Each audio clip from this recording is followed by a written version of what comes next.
बिस्मिल्लाहिर्रहमानिर्रहीम। अस्सलाम वालेकुम वरहमतुल्लाहि वबरकातुहू।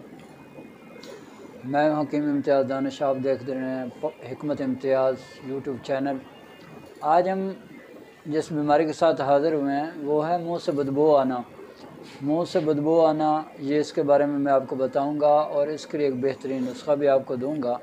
आपने सिर्फ ये करना है कि ये वीडियो पूरी देखनी है और नुस्खा को अपने पास लिख कर बनाकर इस्तेमाल करें।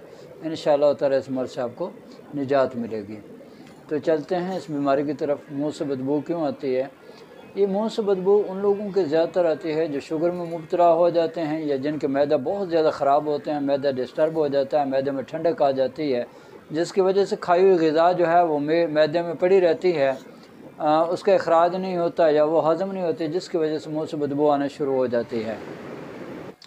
तो ये एक बड़ा ही तकलीफ़ दह मर्ज़ है। इस मर्ज़ में जो भी मुब्तला होते हैं वो बड़े परेशान होते हैं, हद तक वो ख़ुद एहसास से कमतरी का शिकार हो जाते हैं। फिर वो महफ़िल में आना जाना छोड़ देते हैं, दोस्तों की महफ़िलों में नहीं जाते, अपने बहन भाइयों में भी वो नहीं बैठते, वो अकेले तना होकर बैठ जाते हैं, वो तन्हाई पसंद हो जाते हैं। उसकी वजह ये होती है क्योंकि वो जब भी किसी से बात करते हैं तो उनके मुंह से बदबू आना शुरू हो जाती है और लोग उन्हें कहते हैं कि आपके मुंह से बड़ी बदबू आ रही है, जिसकी वजह से उनको बड़ी तकलीफ़ पहुंचती है और उनके दिमाग पे एक बहुत ज़्यादा सदमा पहुंचता है, जिसकी वजह से ये लोग जो हैं वो तन्हाई पसंद हो जाते हैं, अलहदा रहना शुरू हो जाते हैं, अपनी ज़िंदगी को अलहदगी में गुजारना शुरू हो जाते हैं।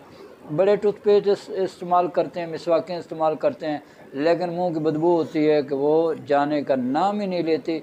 तो मेरे प्यारे दोस्तों, ऐसे लोगों को परेशान होने की कोई ज़रूरत नहीं है। आज ही वो मेरा ये नुस्खा बनाकर इस्तेमाल करना शुरू कर दें, जो मैं आपको अभी बताऊंगा। इंशाअल्लाह ताला आप देखेंगे कि आपके मुंह की बदबू एक हफ़्ते के अंदर ख़त्म हो जाएगी। आपका मैदा फंक्शनल हो जाएगा, आपका मैदा सही तरीके से काम करना शुरू हो जाएगा और आपका जो अखराज है वो भी ठीक हो जाएगा। ये उन लोगों को होता है जिनके मैदे बहुत ज़्यादा डिस्टर्ब हो जाते हैं, ख़राब हो जाते हैं और फिर वो कब्ज़ के शिकार भी हो जाते हैं। ऐसे लोगों के मुंह से बदबू आना शुरू हो जाती है। तो मेरे प्यारे दोस्तों, उन लोगों के लिए ये जो मैं आज नुस्खा बताने जा रहा हूँ, अभी आप तैयार हो जाइए, अपनी कापी पेंसिल निकाल लीजिए, ये नुस्खा लिखना शुरू कर दीजिए। जी लिखें आप। जलवतरी 10 ग्राम, दारचीनी 40 ग्राम, अजवैन देसी 40 ग्राम, राई सुर्ख 40 ग्राम, तेज़पात 80 ग्राम। इस नुस्खे को इंतहाई बारीक पाउडर बना लें।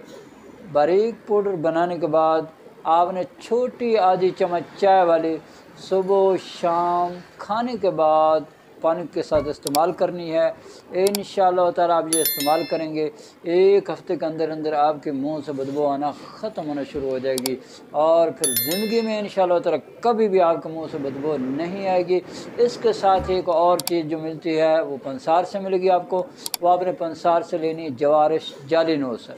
जालिनूस, ये जो जालिनूस है ये पंसार से आपको मिलेगी, ये भी आप ले लें। ये आपने छोटी आधी चम्मच दिन के वक्त पानी के साथ इस्तेमाल करनी है।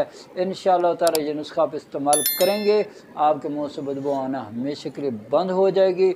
लिहाजा जो लोग इस बीमारी में मुब्तला हैं, जो परेशान हैं, जिनके मुंह से बदबू आती है, एहसास से कमतरी का शिकार हो गए हैं, तो उनको ये मेरा पैगाम है, ये नुस्खा बनाएं, खाएं। इंशाअल्लाह ताला एहसास से कमतरी से आपको निजात मिल जाएगी। आपके मैदे के जितने भी अमराज होंगे वो इंशाअल्लाह ठीक हो जाएंगे। मैदा आपका ताकतवर हो जाएगा, मकवी हो जाएगा और आप जो भी खाएंगे फिर आपको हज़म भी होगा, खून भी बनेगा, जिस्म पे आपके बशाशियत आएगी और चेहरा जो है वो इंशाअल्लाह गुल सुर्ख या गुल अनार की तरह हो जाएगा। और आप मुझे और मेरे तमाम दोस्तों को और तमाम मुसलमानों को दुआए खैर में याद रखिए। आपका होस्ट, आपका भाई हकीम इम्तियाज़ दानिश। अस्सलामु अलैकुम वरहमतुल्लाहि वबरकातुहू।